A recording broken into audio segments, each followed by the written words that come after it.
Hello guys, আজকে আমরা কথা বলতে চলেছি 2026-এর আইসিসি মেন্স টি-20 ওয়ার্ল্ড কাপের ইন্ডিয়ার স্কোয়াডটা কীরকম হতে চলেছে সেটা ব্যাপারে। ইন্ডিয়া আর কিছুদিনের মধ্যেই তাদের স্কোয়াডটা অ্যানাউন্স করতে চলেছে। সো কীরকম হতে পারে এবছর 2026-এর স্কোয়াডটা ইন্ডিয়ার, যাতে ইন্ডিয়া নিজেদের ট্রফিটা ডিফেন্ড করতে পারে। তো প্রথমেই চলে যাই আমরা ওপেনিং ব্যাটসম্যানের দিকে। আমরা তিনটে ওপেনিং ব্যাটসম্যান এক্সপেকটেশন রাখছি যে ইন্ডিয়ান ম্যানেজমেন্ট রাখবে। সেটা হলো শুভমান গিল, তার সঙ্গে থাকছে সঞ্জু স্যামসন এবং আমাদের অভিষেক শর্মা। তো এই তিনজন থাকছে। তার সঙ্গে থাকবে সূর্যকুমার যাদব ক্যাপ্টেন, এবং তারপরে থাকবে তিলক বর্মা, এবং একজন wicket keeper, backup wicket keeper হিসাবে থাকবে জিতেশ শর্মা থাকছে।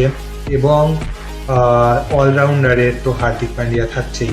অলরাউন্ডার হার্দিক পান্ডিয়া উইথ অক্ষর প্যাটেল এবং শিবম দুবে। এবার যদি স্পিনারের অপশনে যায়, স্পিনারের অপশনে বরুণ চক্রবর্তী জেয়ার অ্যান্ড কুলদীপ যাদব এবং অক্ষদীপ সিং। এবার পেস বোলিংয়ে যায়, পেস বোলিংয়ে অক্ষদীপ সিং, জসপ্রীত বুমরা, হর্ষিত রানাকে ব্যাকআপ অপশন হিসাবে রাখবে। এবং তার সঙ্গে এখনও কিন্তু আমাদের দুটো স্লট ফাঁকা আছে।